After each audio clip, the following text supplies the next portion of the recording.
My Simply Cuba friends, how are you? So I hope you're having a great time wherever you are. Let me know your comments from which place, which country you are looking this video. With a mojito in your hand, today I will show you how to do another Cuban dish here from Australia, from Western Australia, Banza Grove. So this time we're going to make tostones. Tostones is nothing but a smashed plantain, a very Cuban dish that is part of our national meals. So today we're going to do tostones, which is nothing but to fry the plantains and smashes and fry it again. Something very simple and very Cuban that we're going to do it one more time here in Australia. Okay, so we're going to first of all peel the banana. So one thing, the plantain or banana has to be green in order to make the tostones, the so famous tostones.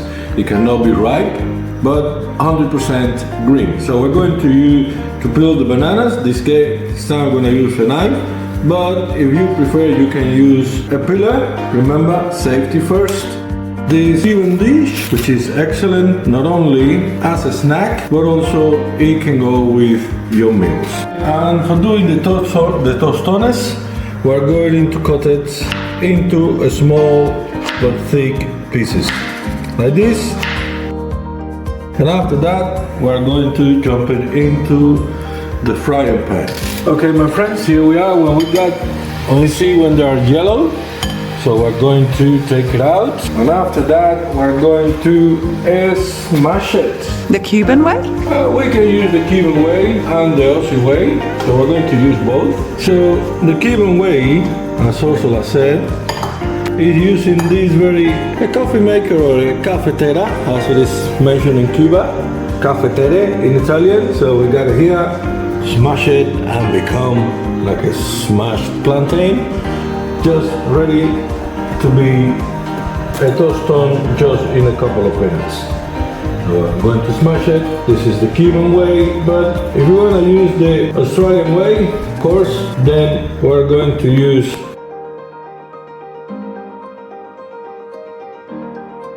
We're going to continue doing the Cuban way. Of course, make sure that the bottom of the coffee maker is clean, as we did. I like the Cuban way. I like to keep my traditions. So once the banana are here smashed, so we put it into the hot oil again, just for 1 minute.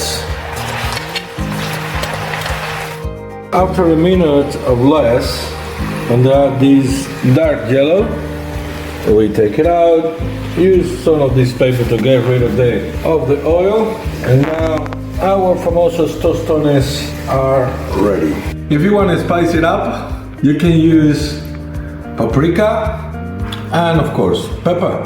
So use it, try it, and let me know how was it. Little bit of salt, and here you are, my friends, the Cuban tostones. Here. So let me know in your comments if you like it, if you tried, what do you think about this Cuban dish, and see you soon. Take care. Bye bye.